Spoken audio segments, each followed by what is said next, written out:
Good Thursday morning to you all. As you are waking up, we got another Watchmen update. We got calls for arrests of Illinois governor and Chicago mayor on insurrection charges. This is coming from President Trump.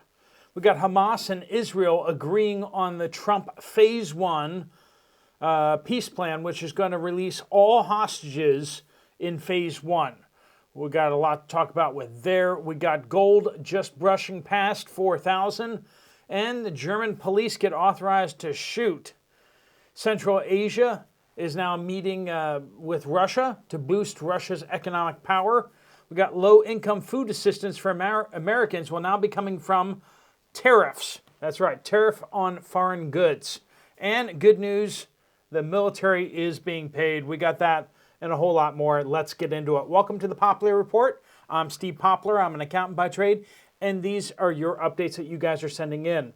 So if you have something to share with the group, if you have something that you've seen at your workplace, or you've seen on the store shelves, or you're just seeing in your community at large, or you heard from someone who knows about those things, please make sure you use the word update. Just type out the word update.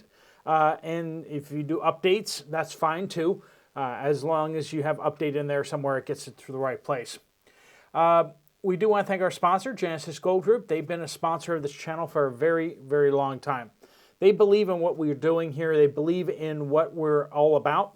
Not only our focus on getting prepared, but also our focus on Christian values. So if you want to talk to someone about what you can do with your IRA, your 401k, into precious metals, and you want to make sure that they are a company that's going to respect you and answer your questions, and treat you fairly, Jonathan and his team will definitely do that. There'll be a link at the end of the video for you to find out more, and you can actually get the book, Gold and the Bible, for free. If you just click on that link and fill out your information, they'll get in contact with you then. All right, President Trump has called for Chicago Mayor Brandon Johnson and Illinois Governor J.B. Pritzker, something like that, to be jailed. They got to get the name right on the warrant, but I don't have to get it right on this channel. Accusing the Democrats of failing to protect ICE agents and for insurrection. They are actively calling for Chicago police to actively resist, and for Chicago as well as Illinois residents to actively resist federal agents. That's about as insurrection-y as you can get. You can't just go out there and fight government agents, and you can't advocate other people doing that without you getting into a whole lot of trouble and going to a federal penitentiary for that. But these politicians think that they're above all this. They think that they can do this without actually getting held to account. President Trump saying, no, we need to actually apply the law equally. No one is above the law. Didn't we hear that so many times? No one is above the law. Even Illinois governor and Chicago mayor. President Trump held a roundtable on Antifa yesterday and far-left terrorism, looking into not just George Soros, but also the other networks of Antifa and NGOs that have been funding. It's interesting how much funding and resources have gone into these purely organic protests. Turns out that a lot of these agitators are paid. Turns out that just so much of this is fake.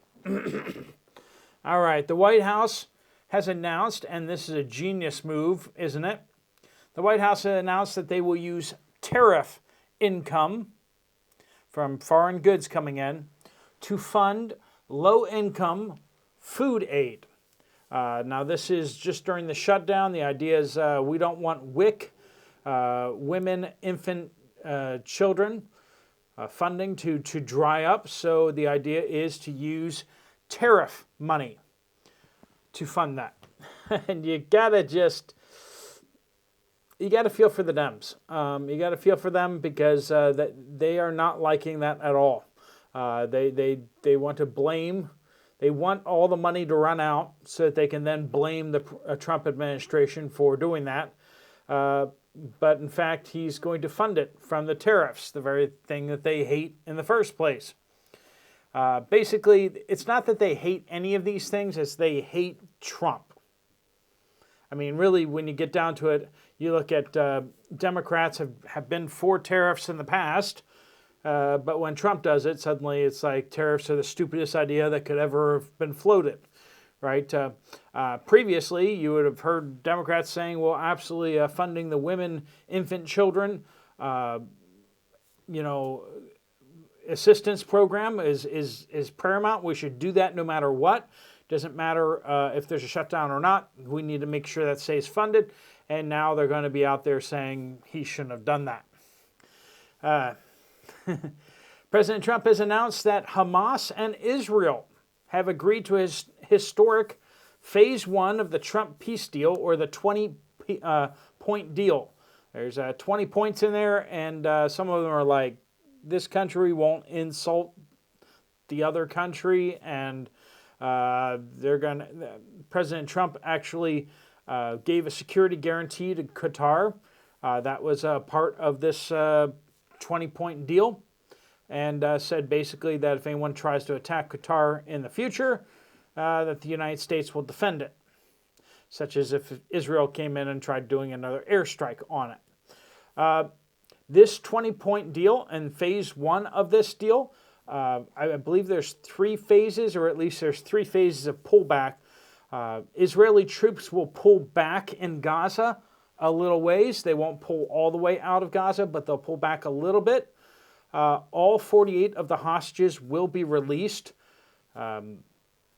Once the hostages are released, will the Israelis honor the peace deal? That's an interesting question that we'll find out going forward. But once Hamas gives up its leverage, will Israel have any reason to hold back, other than President Trump getting upset at them? That's I don't know. We'll have to see.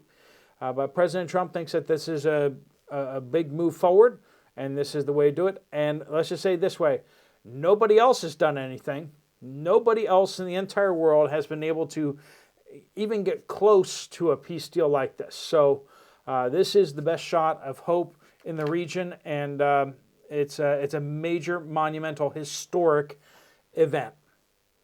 All right, another monumental, historic event: gold topping $4,000 for the first time. Now, I don't know if it's so much gold going up or the dollar going down, but as Einstein said, everything's relative, right? Anyway, hitting all-time high of $4,035, and it continues to go upwards. Don't expect that to change anytime soon. German police are to get the power to shoot down drones. It's not so much that they don't have the capability of shooting down drones, it's that they don't have the legal authority to do so. Interior Minister Alexander Dobrindt announced following a wave of suspected Russian surveillance flights over military sites, airports, and key infrastructure. Of course, nobody's actually coughed up a Russian drone. Nobody's actually got flight tracking on any of these drones as to where they originated from and where they went. It's kind of crazy. You got these alleged drones doing alleged things that nobody seems to have any proof of, and yet we're supposed to all change our behaviors. It sounds very 2020-ish again, doesn't it?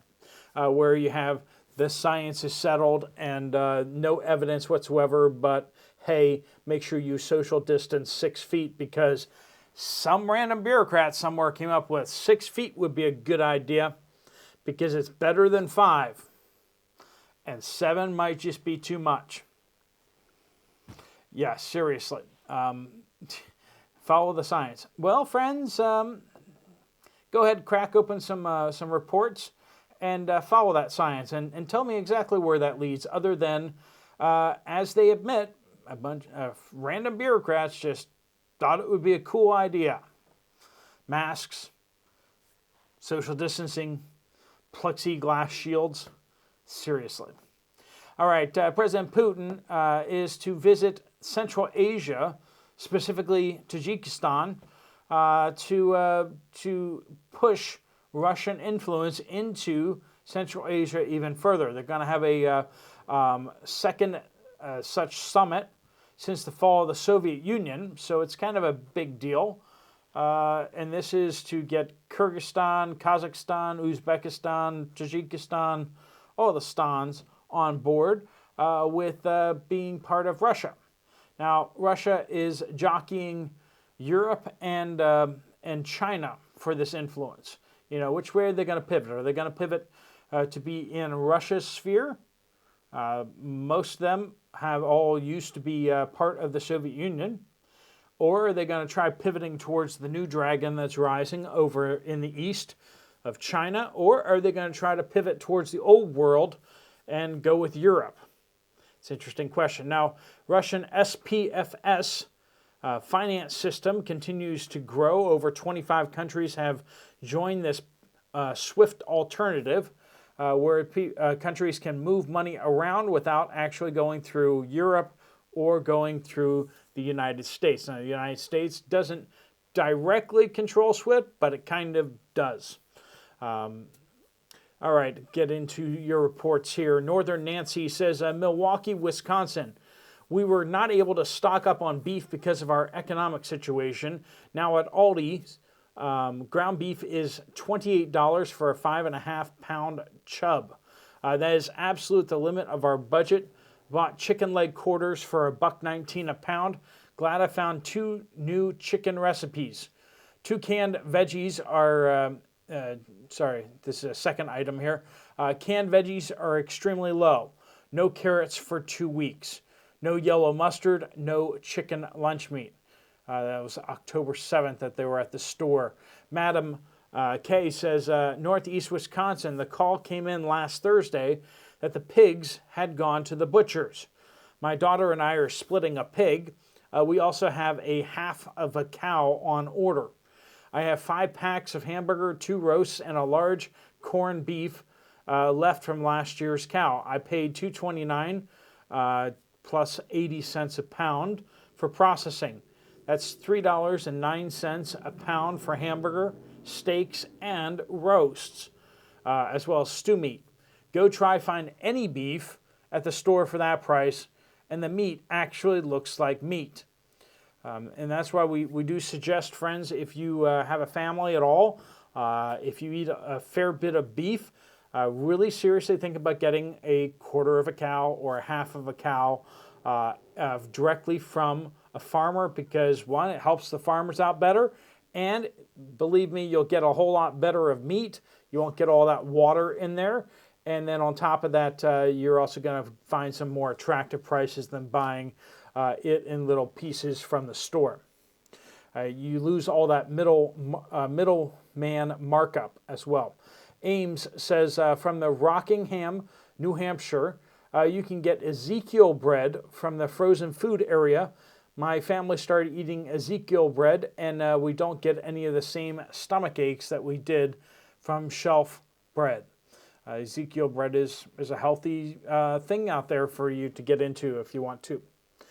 Scott says, when I was in the Marine Corps, we would take a plastic bag, fill it with whatever food. This was talking about like the car, using the car to heat up your canned food. But in the Marine Corps, take a plastic bag, fill it up with whatever food, then stick that in a canteen of water, and you could stick that in the sand in the desert-like areas where it gets hot, and it would heat up your food. So that's a good option there too. Just looking for things around you that you can use. Passive heating is a really great option. I really like solar cookers and solar ovens. You might want to look into those because that's a great way to go. I'll put down a few down the pinned comment down below. Some popular solar cookers over on Amazon. You can order them, and then you can just cook your food using the power of the sun. Now, they take a little bit of getting used to, and they have their own quirks to them. It's not just like using a range on your stove, right? Shirley says, it's probably best that we stay away from all ready-to-eat meals. Too many recalls happening lately, but what scares me even more is where the contaminated ingredients are coming from. Can we safely eat fresh produce? FSIS issues a public health alert for ready-to-eat meals containing spinach that may be contaminated with listeria. And another FSIS public health alert containing riced cauliflower, because they could be contaminated with listeria. Yeah, I mean, how are they handling our food? If you don't know and trust these companies, which these days it's getting harder to trust these companies, huh? Solotap says another idea for heating up canned food is chafing fuel. They come in little cans that last for about 2 hours. They come in a gel or liquid or a wick, and both can be refilled. I can't tell you how many times the power was out, but I was still able to heat food or even water with them for the family. They also work quite well with an open fire camping ovens. You just have to adjust the heat while cooking, or just fill it with Brics as a heat sink for the winter. Yeah, chafing fuel, it's not the most efficient thing out there, but I mean, listen, having something that's convenient sometimes trumps having something that's efficient, right? There are lots of efficient preps that you can have, and over a longer haul period of time, you're going to want to have more of the efficient preps, but over the shorter period of time, the convenience is going to win. Whenever you have a power outage, the question is, what's the first things you reach for? And just kind of keep that in mind as you're preparing for a longer haul. Just think about the things that are the most convenient, the easiest of your preps to get out and to use, and think, hey, maybe stock more of that, right? Because you'll probably thank yourself when you have a longer outage or a major disaster, because you have the easier to use stuff as opposed to the harder to use stuff. Family Lee says, Tractor Supply chicken feed. We live in Reno, Nevada, and we have continued to feed our chickens the Tractor Supply feed. So not everyone's having issues with it. Some are, some aren't. Our hens cannot naturally forage, so it's in addition to the dry feed that we also feed them with vegetable and fruit and kitchen scraps. On occasion, we get an entire cabbage for them to peck at. We also buy a bale of Timothy grass, and once a week we place some of it in their run so that they can forage. Like one of your subscribers says, the type of chicken breed has a lot to do with when they start laying eggs, how often and what time of year. Jenny says, we have lived in Des Moines, Iowa, metro area for 20 plus years. Every fall, like clockwork, we have huge flocks of black birds. They fly in swarms that stretch as far as the eye can see. Every tree is teeming with them. Every inch of high wire has birds perched on them. This year, nothing. No flocks. The trees are empty. And I've seen one wire that had 20 to 30 birds on it. The route that I take to my daily walks, which has always been very lively with birds, is eerily quiet this fall. Something definitely is different this year. A lot of people reporting major issues and major drop in bird populations out there. Greg says military did in fact get paid. We were not sure about that. And so U.S. Air Force and U.S. Marine Corps got paid. My son is a Marine and I have friends in the U.S. Air Force. All reported having gotten paid. The 15th of the month and going forward is the question due to the government shutdown. So basically, they were getting paid for September, which was funded. The problem is now they're into the next pay period, and this beginning of October is not funded. Okay, so that's when they come to paycheck day. If this isn't settled by then, that's when they're going to get shorted on the paycheck without them getting it. Unless President Trump does something interesting. And some people have floated this out there where President Trump could just cut the checks and just send it. Because really the reason why we don't actually pay government workers is because some attorney general way back when decided that that was the best interpretation. So basically, if Pam Bondi, the attorney general, were to just issue a different understanding of that. President Trump could just write checks to all the people in the military from the U.S. Treasury and just pay them. So that's an interesting way forward, isn't it? Angela says, update. Air traffic controllers are leaving for Australia. They get more time off there. I know of 3 just from one airport. My daughter's best friend left yesterday. They're taking jobs down in Australia. So that might be why we're losing so many air traffic controllers.